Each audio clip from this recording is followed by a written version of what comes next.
Hey everyone, welcome back to my channel Learn and Earn. So today we are going to come up with introduction to financial markets English class 10th. I have got a lot of requests for these videos as my subject is also financial markets. So let's check out what is there in unit code 7, unit title mutual funds.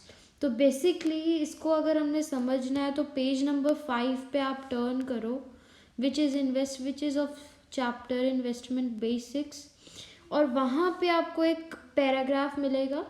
ठीक है, it is not page number 5 but इससे भी पहले आपको वो दिया हुआ है. This one I am talking about mutual funds. तो म्यूचुअल फंड्स के बारे में पहले हमें पता होना चाहिए क्योंकि जो आपका यूनिट है ना, unit number 7 which is mutual funds itself, उसमें आपको ये इंट्रोडक्शन पार्ट नहीं दिया हुआ है. उसमें सीधा क्वेश्चंस आए हैं. So these are funds operated by an investment company which raises money from the public and invest in a group of assets which are shares, debentures, etc. in accordance with a stated set of objectives. मतलब ये है कि ये कुछ ऐसे funds होते हैं जो कि एक इन्वेस्टमेंट कंपनी यानी एक ऐसी कंपनी जो इन्वेस्ट करती हो, वो पैसे जो हैं वो पब्लिक से उठाती है, पब्लिक से पैसे जो है वो लेती है. मतलब जो लोग इंटरेस्टेड होते हैं अपना इन्वेस्टमेंट में, उनसे ये पैसे लेती है और उन्हें इन्वेस्ट कर देती है कुछ ग्रुप ऑफ एसेट्स में, शेयर्स में या डिबेंचर्स में, जो कि कुछ सेट ऑफ ऑब्जेक्टिव जैसे आपको देखा होगा टर्म्स ऑफ कंडीशन जो कि बहुत छोटी छोटी लिखी होती हैं, ये वैसे ही स्टेटेड सेट ऑफ ऑब्जेक्टिव्स के बिहाफ पे रख के ये लोग पैसे लेते हैं पब्लिक से और उसे इन्वेस्ट कर देते हैं. ठीक है, ये तो था थोड़ा सा इंट्रोडक्शन म्यूचुअल फंड्स का. एक सेकंड पेज पे यहाँ पे भी दिया गया है, वो भी पढ़ लो क्योंकि ये ज़्यादा मेन इम्पॉर्टेंट है. तो इसके अंदर क्या है, basically a mutual fund is a body corporate registered with SEBI that pools money from individuals, investors, and invests the same in a variety of different financial instruments or securities such as equity shares, government securities, bonds, debentures, etc. ये mutual funds एक ऐसी body है, एक ऐसी body corporate है, corporation है ये, जो कि रजिस्टर हुई है सेबी के साथ, which is securities exchange board of India. इसके साथ जो है ये रजिस्टर्ड हुई है. जो ये पैसा जो है ना, ये पहले रेज करती है पैसा इन्वेस्टर से, एक एक अकेले बंदे से, कि हमारे स्टॉक्स तो जी इतने हैं तो आप हमारे साथ इन्वेस्टमेंट करो तो आपको प्रॉफिट होगा and we will let you know. तो ऐसे ये लोग क्या करते हैं, ये पैसा उठवाते हैं, मतलब पैसा लेते हैं लोगों से और फिर वो क्या करते हैं, उन्हें इन्वेस्ट कर देते हैं डिफरेंट फाइनेंशियल इंस्ट्रूमेंट सिक्योरिटीज़ में. ठीक है, पैसा एक जैसा ही लेते हैं, invest the same in a variety. मतलब पहले पैसे ले लिए इन्वेस्टर से, फिर उसके बाद उसे इन्वेस्ट कैसे करना है. देखो हमने सोचा होगा, हमने पहले भी हम डेली लाइफ से जोड़ो, इसे कैसे कनेक्ट करेंगे, लेट मी टेल यू. आपने एक बास्केट ली, बास्केट के अंदर आपने क्या किया, कुछ एप्पल्स रख दिए और उसके अंदर आपने एक रोटन एप्पल रख दिया. रोटन एप्पल मतलब होता है कि सड़ा हुआ एप्पल रख दिया. ठीक है, तो वो जो सड़ा हुआ एप्पल था ना, आप एक दो दिन बाद देखोगे सारे एप्पल्स जो होंगे वो गल जाएंगे, वो ख़राब हो जाएंगे. वो इसीलिए क्योंकि उस एक का इतना प्रभाव पड़ता है दूसरों के ऊपर, इस वजह से. यानी कि अगर आप एक उस बास्केट में अपने सारी इन्वेस्टमेंट डाल दोगे तो उसका चांस है वो डूब जाए या फिर वो रेज हो जाए. इसीलिए हमेशा जो इन्वेस्टर्स होते हैं, कॉर्पोरेट इन्वेस्टर्स, या अगर हमें भी इन्वेस्टमेंट करनी है, हमने डिफरेंट फाइनेंशियल इंस्ट्रूमेंट्स में इन्वेस्ट करना है ताकि अगर हमें लॉस हो तो हम उस लॉस को बेयर कर सकें. ये नहीं कि हमने सारे एसेट्स, अपने सारा पैसा अपना एक ही जगह इन्वेस्ट कर दिया और वो कल को डूब गया, तो फिर वो हमारे लिए हार्मफुल होगा, हेल्पफुल नहीं होगा. ओके, ठीक है. Now moving on to wait, yes here. Okay, so unit 7 and mutual funds, right? तो इसके अंदर ना ध्यान से आपने इसको समझना है क्योंकि समझना ही इम्पोर्टेंट होता है. तो हम इसमें समझेंगे क्या क्या. सबसे पहले तो हम इसके बेनिफिट्स, इसकी डिफाइन, ठीक है, नैव, कैलकुलेशन, प्रोसीजर ऑफ एनएफओ. ये आपको आ ही जाएगा। पहले सेशन जो हाफ हमारा टॉपिक होगा वो होगा बेसिक्स ऑफ म्यूचुअल फंड्स का, और जो फिर अगला हाफ होगा वो होगा एक्टिव पैसिव फंड के ऊपर। Clear? Now moving on to the very first chapter. Okay, seventh chapter, sorry. So that is mutual funds. So what is the regulatory body of mutual funds? For mutual funds, तो मैंने आपको बताया था ये registered है सेबी के साथ, तो आपका आंसर आएगा SEBI, securities exchange board of India. It is registered, all the mutual funds are registered with, must get registered with SEBI. ठीक है? Next, what are the benefits of investing money in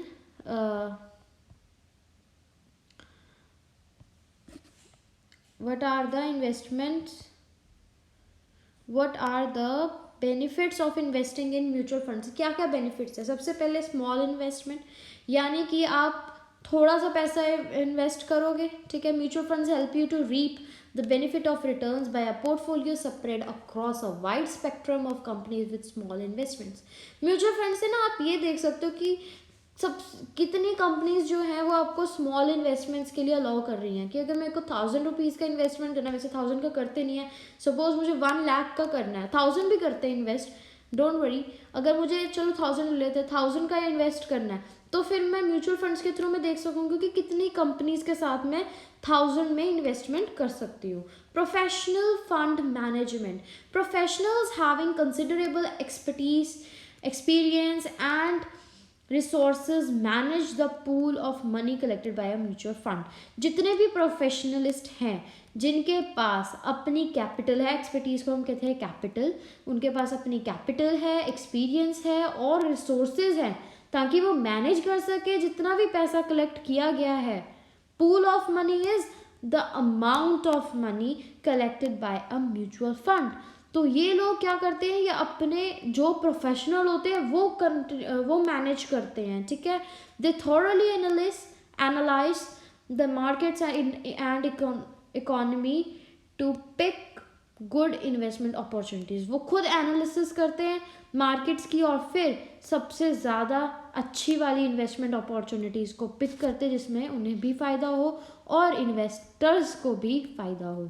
then spreading risk, an investor with a limited fund might be able to invest in only 1 or 2 stocks bond, thus increasing his or her risk. However, a mutual fund will spread its risk by investing a number of sound stocks or bonds.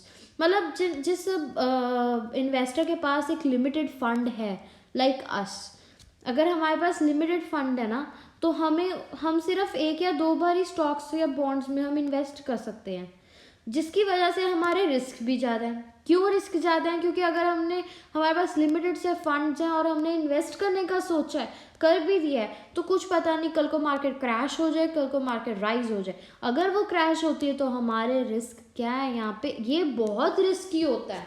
जो investment होती है it is very very risky, ठीक है। अभी जहाँ पे हमने gain करने हैं, अगर हम सेविंग्स बैंक अकाउंट करें 2 to 3% हमें उसका रेट ऑफ इंटरेस्ट मिलता है, बट एटलीस्ट हमें पता है कि हमारे को कोई रिस्क नहीं है कि कल को कोई वहाँ पे द्वाला नहीं होना, कुछ नहीं होना है ना। लेकिन यहाँ पे है कि अगर कल को कोई सेलिब्रिटी की डेथ हो जाती है, मार्केट विल क्रैश। कल को जो गार्लिक है उसके प्राइसेस रेज हो जाते हैं तो the market will be very high, बहुत ज़्यादा महंगी हो जाएगी, ठीक है। इसीलिए तो रिस्क हो जाता है इसमें बहुत ज़्यादा, क्योंकि वो जो म्यूचुअल फंड है ना वो रिस्क को जो है वो फैला देता है, विल स्प्रेड इट्स रिस्क, क्योंकि वो जितने भी इन्वेस्टिंग करेगा ना किसी भी नंबर ऑफ स्टॉक्स या बॉन्ड्स की, वो करेगा by investing a number of sound stocks और बॉन्ड्स। वो बहुत सारे स्टॉक्स या बॉन्ड्स में मनी को डिवाइड करके उसमें स्प्रेड करके उसमें इन्वेस्ट कर देगा कि अगर एक में लॉस होगा तो बाकियों में तो एटलीस्ट लॉस नहीं होगा, अगर रेज भी नहीं हुआ है, लॉस भी नहीं हुआ है, तो एटलीस्ट उतना पैसा तो उसका बचा है। तो जो फंड होता है वो normally invest in companies across a wide range of industries, so the risk is diversified. जो ये म्यूचुअल फंड है ये ज़्यादा से ज़्यादा जो इन्वेस्टमेंट करता है ये उन कंपनीज़ के साथ करता है जिनके पास वाइड रेंज होती है इंडस्ट्रीज़ की, ताकि जो रिस्क है वो कम से कम हो जाए, ठीक है। Next is transparency. Mutual funds regularly provide investors with information on the value of their investment. Mutual funds ना कोई छुपा के नहीं रखते हैं कि आपका अभी जैसे अगर हम अमेज़ोन का देखें स्ट्रक्चर, तो उसमें क्या होता है कि आपका यहाँ तक पहुँच गया है मटेरियल, यहाँ तक आपका ये मटेरियल पहुँच गया, 5 से सेकंड में आपका ये मटेरियल पहुँच जाता है। तो इसके अंदर भी म्यूचुअल फंड्स में भी ट्रांसपेरेंसी को हम इसी तरीके से लेंगे कि वो आपको हर एक दिन हर एक टाइम पे एसएमएस वाया कॉल, वो आपको आपके फंड की आपकी इन्वेस्टमेंट्स की वैल्यू जो है वो आपको प्रोवाइड करते रहेंगे, वो आपको बताते रहेंगे, उसकी इन्फॉर्मेशन देते रहेंगे। Mutual funds also provide complete portfolio disclosure of the investments made by various schemes and also the proportion invested in each asset type। वो आपको complete पोर्टफोलियो डिस्क्लोजर देते हैं, वो आपको पूरा बताते हैं इन्वेस्टमेंट्स का कहाँ किया गया है, किस स्कीम से किया गया है, क्या प्रपोर्शन इन्वेस्ट किया गया है हर एक एसेट टाइप में, ठीक है। Next is choice. कितना देखो जितना भी large amount of mutual fund है वो एक इन्वेस्टर को एक बहुत ज़्यादा बड़ी वैरायटी प्रोवाइड करता है कि आप इसमें से चूज़ कर सकते हो कि आपको किस में इन्वेस्ट करना है, ठीक है। कोई भी स्कीम अपने रिस्क और रिटर्न के प्रोफाइल के बिहाफ पे वो कोई भी स्कीम को जो है पिक कर सकता है, ठीक है। म्यूचुअल फंड्स काफ़ी स्कीम्स देता है एक इन्वेस्टर को कि आप इस स्कीम के थ्रू इन्वेस्ट कर सकते हो, पर इतना अमाउंट ऑफ मनी इस एसेट में। तो जो इन्वेस्टर है वो ये स्कीम पिक करता है नहीं करता है, वो अपने रिस्क रिटर्न प्रोफाइल पे देखता है। Regulation. All the mutual funds are registered with SEBI and they function within the provisions of strict regulation designed to protect the interest of the investor।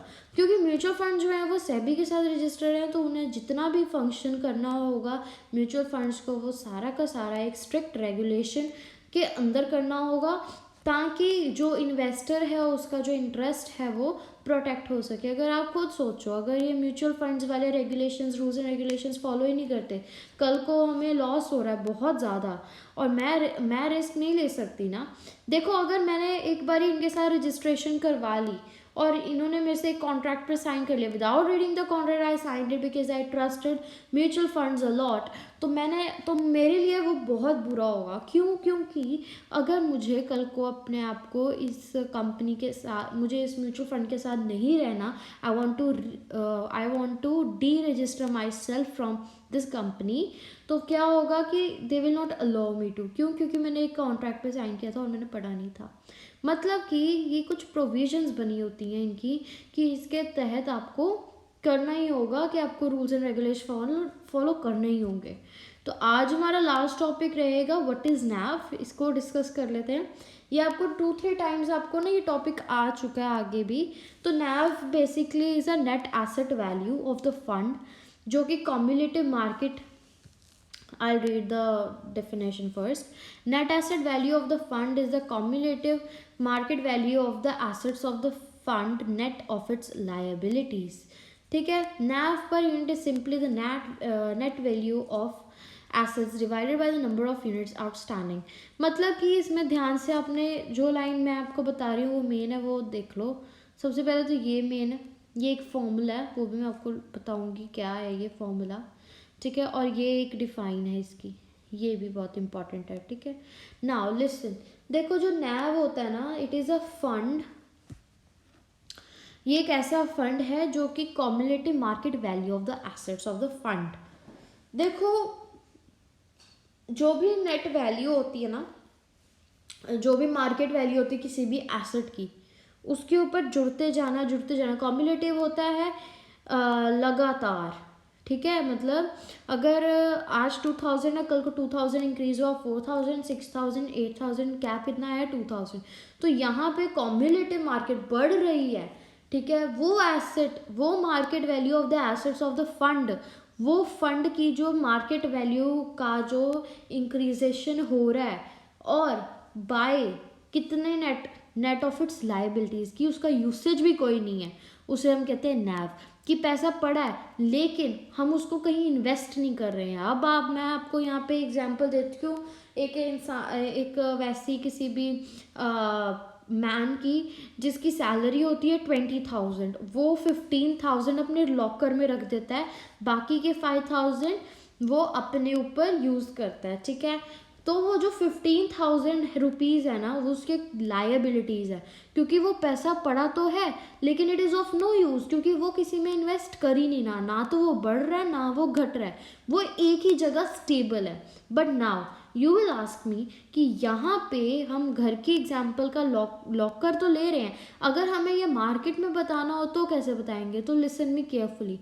Market में जो शेयर मार्केट होता है ना, उसके अंदर आपको कुछ नहीं पता अगले सेकंड क्या हो सकता है। अगर स्टेबल है अभी तो राइज भी कर सकता है, अगर स्टेबल है तो फिर वो गिर भी सकता है, मार्केट शेयर गिर सकता है उस चीज़ का। तो वो नैव के ऊपर भी डिपेंड करता है, ठीक है।